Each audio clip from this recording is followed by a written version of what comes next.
Hey Tiffany, I'm going to go through some of the problems on this quiz with you.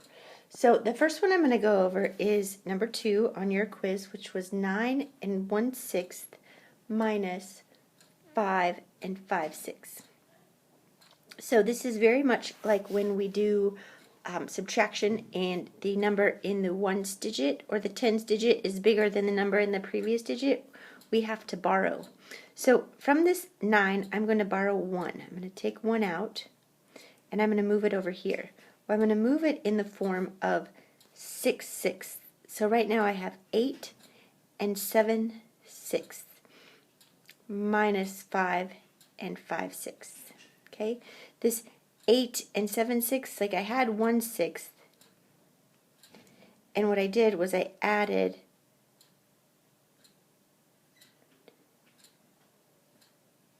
6, 1, 2, 3, 4, 5, 6, 6 to it. So now I have all of this and this little piece. So that's what's represented by that 7/6.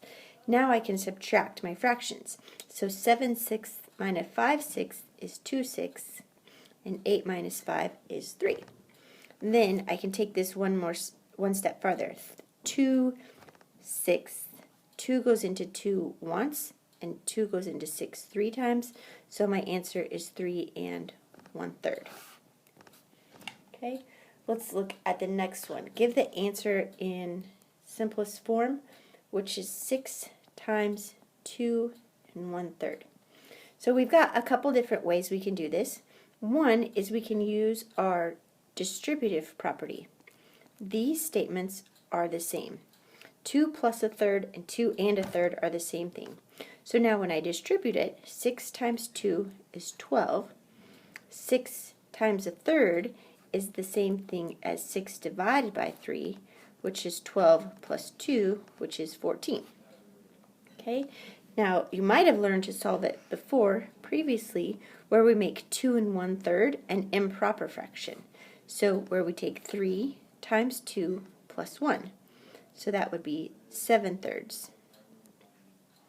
So when I multiply, 6 times 7 is 42. 42 and 3 times 1 is 3. So now I have 42/3. If I check and see how many times 3 goes into 42,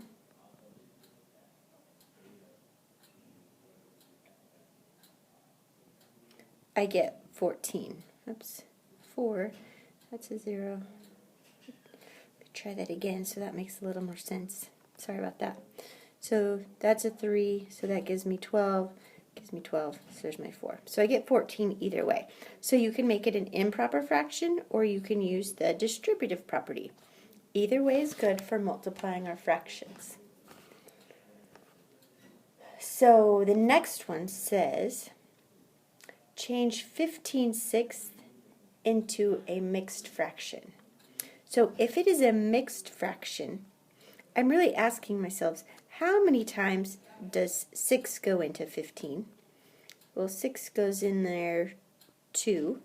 That gives me 12 with 3 left over. So I have 2 whole pieces. So, and really, just to reiterate, this is 6/6, and this is another 6/6. I'm sorry, I drew that kind of not very symmetrical. Let's try that again.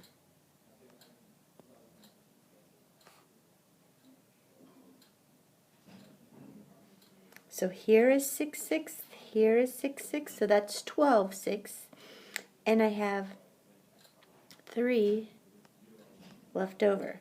So here you can see I have, let's change colors. I have 1, 2, 3, 4, 5, 6, 7, 8, 9, 10, 11, 12, 13, 14, 15. So I have 15/6, which is what I started with, which is 2 whole pieces and a half. So this is half, these 3 6 are half of a whole piece. I get that from this 3. The remainder 3 over 6 is 1/2. So that should be 2 1/2. Okay, number 5 says that we have 3/4 plus 1/6. and want to know what that equals. Okay, so in order to do that, we have to get a common denominator because we're adding the same size pieces of the pie. We can't add different size pieces of the pie. Okay, now on yours you chose 24ths, which is good. We can use 24ths, and we will go ahead and do that. So if I need to multiply 4 to get 24, I'm going to multiply by 6. So if I multiply the if I multiply the denominator times 6, I need to multiply the numerator times 6. So I'm multiplying by 6/6. 6 divided by 6 is 1. That keeps my fractions equivalent. So here I have 18 over 24. Now 1/6, I need to multiply that by 4 over 4, because that's going to give me the 24, which is the common denominator. And then the numerator stays the same so that my parts are equivalent. So this is 18, 19, 20, 21, 22. Now I can add the parts, and the size of each part is 1/24. Now this will reduce. 2 goes into 22 11 times, and 2 goes into 24 12 times, so it should be 11/12. Okay, I'm going to skip now and go to question 7. Question 7 says, if it takes 2/3 of a yard of material to make an apron, how many yards can be made with 4 yards of material?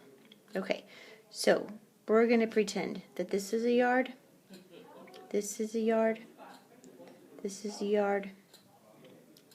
So here are my 4 yards of material. I'm going to split each yard of material into thirds. Okay, it takes 2/3 of a yard to make an apron. So these 2 squares make 1 apron. These 2 make another apron. These 2 an apron. And these 2 an apron.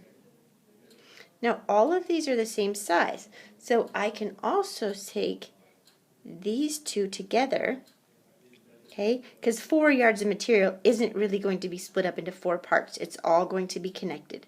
So those 2 are going to be together to make another apron, and these 2 are going to be together to make another apron. So I can make 6 aprons. So that's pictorially, so you can say what's happening. The question is really asking how many 2/3 are in 4.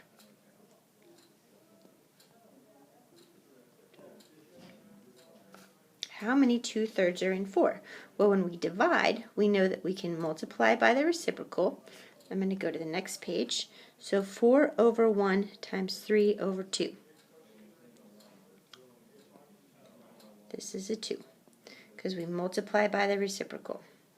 Okay, now we multiply straight across. 4 times 3 is 12, 2 times 1 is 2, and 12 divided by 2 is 6. So we can make 6 aprons. Okay, so that is a quick review of some of those fraction problems. So I would like you to practice those, and then if you work on the review, I will be happy to answer any questions that you have on the reviews.